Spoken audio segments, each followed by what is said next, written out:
Good evening, ma'am. You sent for me. Yes, dear. Is there anything you want me to do for you, ma'am? Oh dear, I was just thinking I should have a word with you. I'm here, ma'am.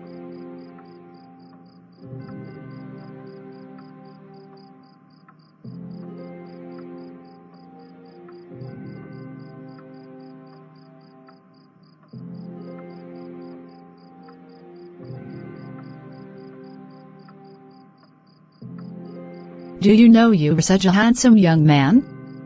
I love the way you smile, the way you walk, the way you look.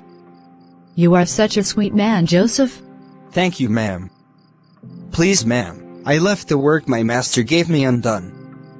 May I go now to finish up, if there is nothing else? Do not be in a hurry, someone else can do the work. Just stay with me a little longer. Ma'am, I am only but a servant. I am not worthy to stand before you in your royal room. I beg to take my leave now. Joseph? Wait. Sleep with me. What? Look, with me here, my master doesn't give a second thought to anything that goes on here. He's put me in charge of everything he owns. He treats me as an equal. The only thing he hasn't turned over to me is you. You're his wife, after all. How could I violate his trust and sin against God? Listen, I can change your life. I can get you anything you want. I want you, and I must have you.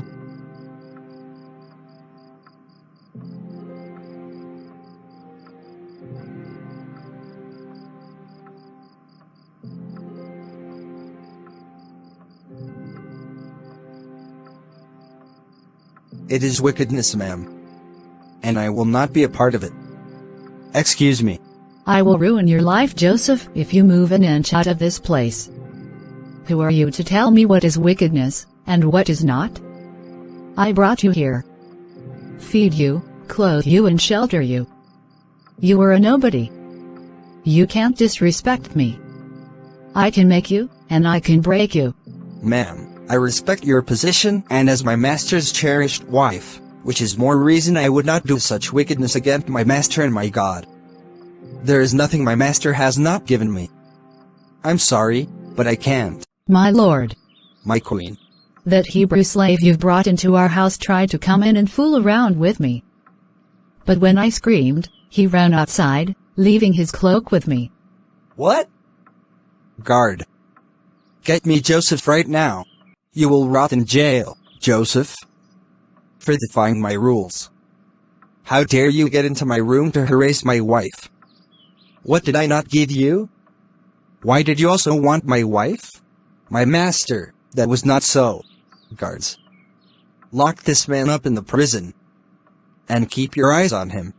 Please, my master, have mercy on me.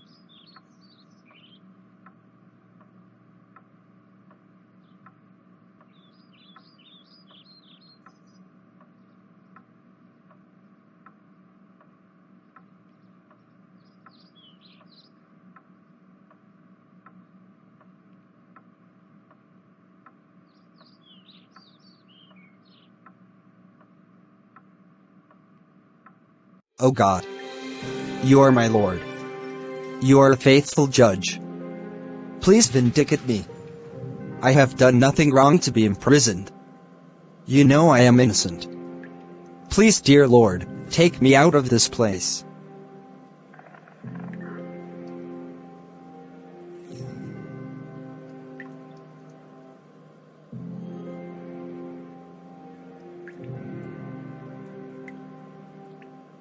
What's wrong?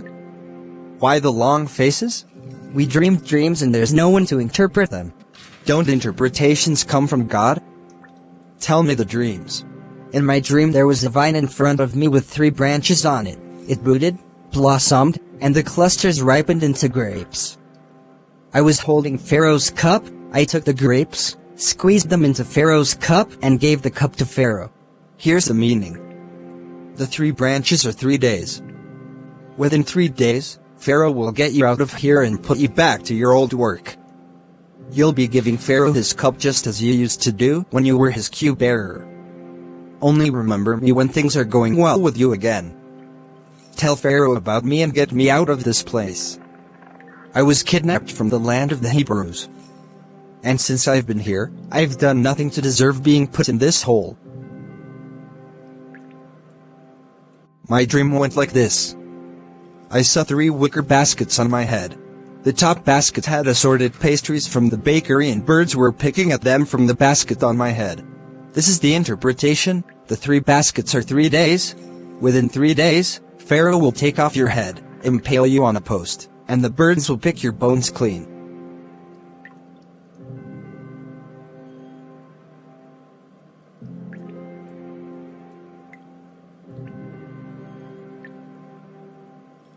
What exactly is the meaning of this dream? I have to summon the magicians immediately to interpret it.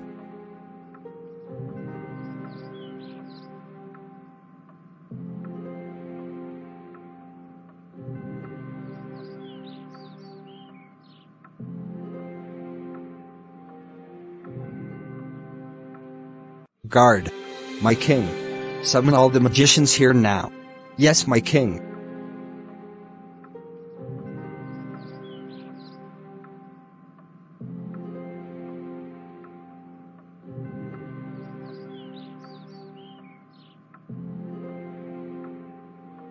My king, I just now remembered something. I'm sorry, I should have told you this long ago.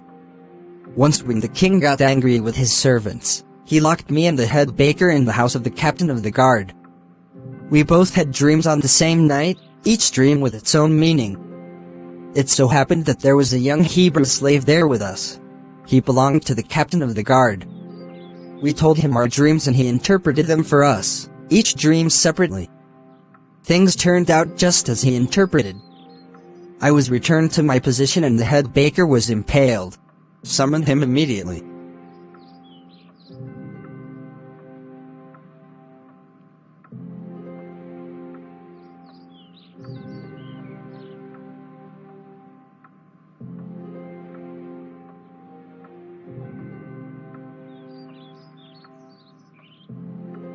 Your Highness.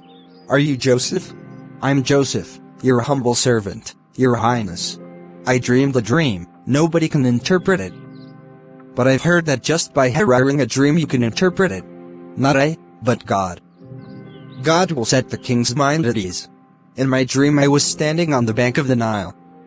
7 cows, shimmering with health, came up out of the river and grazed on the marsh grass.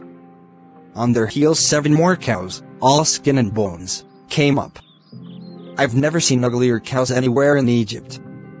Then the 7 skinny, ugly cows ate up the first 7 healthy cows. But you couldn't tell by looking, after eating them up they were just as skinny and ugly as before. Then I woke up.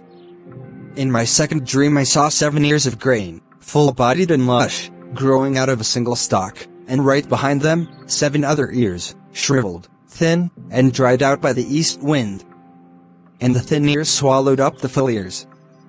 I've told all this to the magicians, but they can't figure it out. The king's 2 dreams both mean the same thing. God is telling the king what he is going to do. The 7 healthy cows are 7 years, and the 7 healthy ears of grain are 7 years. They're the same dream. The 7 sick and ugly cows that followed them up are 7 years, and the 7 scrawny ears of grain dried out by the east wind are the same, 7 years of famine.